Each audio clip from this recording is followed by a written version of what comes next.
Assalamualaikum warahmatullahi wabarakatuh. Bertemu lagi dengan saya Cici Rima Putih Pratama. Nah, di video saya kali ini saya akan membahas tentang ekonomi mikro dan ekonomi makro. Apa itu ekonomi mikro dan apa itu ekonomi makro? Ekonomi mikro mengupas ilmu ekonomi dari sudut pandang kepentingan unit-unit terkecil. Nah, misalnya membahas tentang perilaku rumah tangga konsumen, perilaku rumah tangga produsen, dan perilaku pasar secara individual.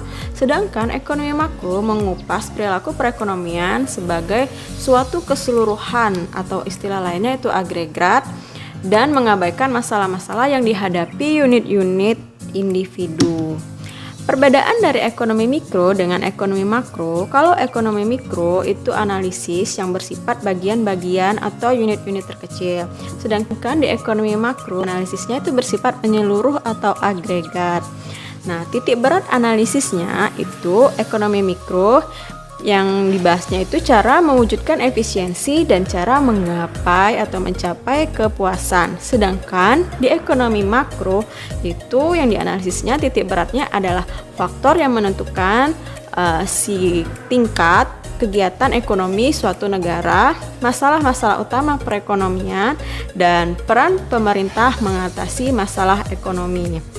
Cakupan-cakupan permasalahannya itu adalah kalau di ekonomi mikro, cakupan permasalahannya seperti ini. Kalau di ekonomi makro, cakupan masalahnya seperti ini. Dan masih banyak lain sebagainya. Nah, masalah yang dihadapi pemerintah kita di Indonesia khususnya antara lain yaitu yang pertama, pengangguran yang relatif tinggi, kedua, inflasi, ketiga, neraca pembayaran internasional, keempat, kurs atau nilai tukar rupiah yang tidak stabil, selanjutnya pertumbuhan ekonomi, kemiskinan, dan yang terakhir itu ketimpangan distribusi pendapatan. Kita bahas satu-satu permasalahan pemerintah di Indonesia. Yang pertama itu pengangguran. Ketenagakerjaan di Indonesia merupakan masalah klasik, khusus masalah pengangguran. Di suatu sisi kelebihan angkatan kerja dan di sisi lain kesulitan tenaga kerja dalam mencari lapangan pekerjaan dan yang terampil serta produktif. Bila tingkat ketergantungan semakin besar akan berdampak pada persoalan sosial, politik, dan meningkatkan kriminalitas. Tingkat produksi menurun, pertumbuhan ekonomi melambat, dan tingkat kesejahteraan masyarakat juga ikut turun apabila pengangguran semakin tinggi.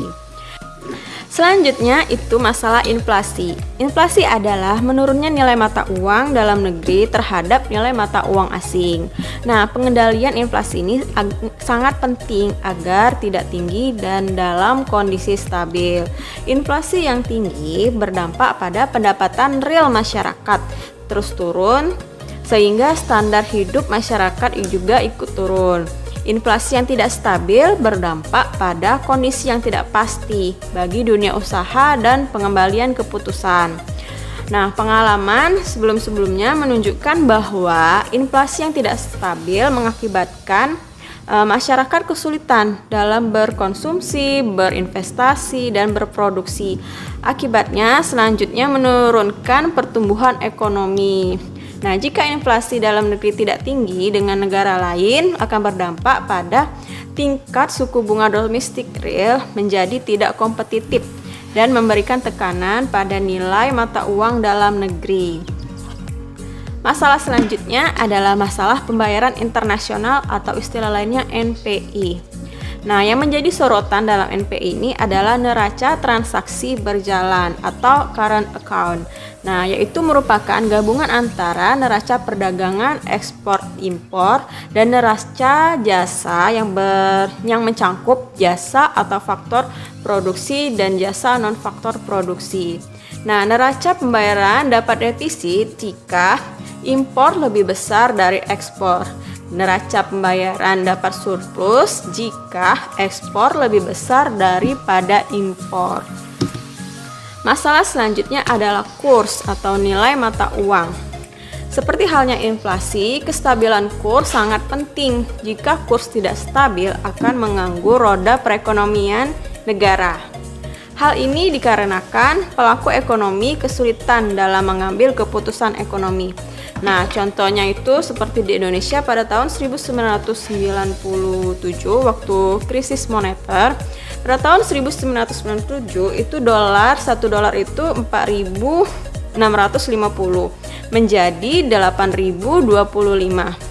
Nah, naik di tahun 1998, $1 itu menjadi 7.100 menjadi 9.595. Nah, di tahun 2001, $1 itu sudah mencapai 10.400.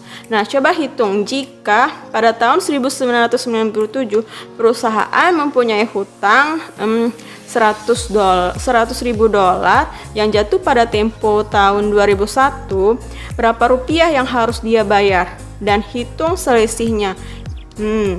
Besar bukan? Selanjutnya, pertumbuhan ekonomi. Pertumbuhan ekonomi dapat diartikan suatu keadaan perekonomian yang menunjukkan adanya kenaikan pertumbuhan atau PDB, produk domestik bruto. Pemerintah berusaha menciptakan iklim perekonomian yang prospektif untuk memacu pertumbuhan perekonomian. Tetapi banyak masalah yang mengakibatkan pertumbuhan ekonomi tidak optimal, di antaranya kombinasi pertumbuhan yang terbatas. Misalnya ingin menciptakan swasembada beras, tetapi tidak didukung dengan produksi komoditas pengganti beras. Akibatnya selalu kita kekurangan produksi beras. Nah, seperti itu contohnya. Selanjutnya, masalah yang sampai sekarang masih ada itu masalah kemiskinan. Nah, apa saja yang menyebabkan kemiskinan? Jumlah penduduk yang besar, banyaknya pengangguran, keterbatasan kemampuan SDM dan SD modal, kondisi keamanan tidak kondusif, tidak stabilnya perekonomian, tingkat inflasi yang tinggi, distribusi pendapatan yang tidak merata, dan masih banyak lain sebagainya yang menyebabkan terjadinya kemiskinan di masyarakat kita sekarang ini. Dan yang terakhir, masalah pemerintah adalah ketimbangan pendapatan. Seperti yang kaya makin kaya, yang miskin makin miskin. Penyebabnya hal ini dapat terjadi karena sistem distribusi pendapatan dari si kaya ke si miskin itu tidak stabil. Dengan cara apa bisa didistribusikannya, yaitu dengan pajak dan dengan subsidi. Selanjutnya, kebijakan pemerintah dalam mengatasi masalah-masalah perekonomian yang tadi. Yang pertama itu ada kebijakan fiskal, terus ada kebijakan moneter, dan yang ada kebijakan non-fiskal dan non-moneter. Kebijakan fiskal adalah kebijakan pemerintah yang dilakukan dengan cara mengubah penerimaan dan pengeluaran negara. Nah, kebijakan ini diambil untuk menstabilkan ekonomi dan memperluas kesempatan kerja, mempertinggi pertumbuhan ekonomi dan keadilan dalam pemerataan pendapatan. Terus kebijakan moneter. Nah, kebijakan ini diambil oleh Bank Sentral untuk menambah atau mengurangi jumlah uang yang beredar di masyarakat. Tujuannya untuk apa?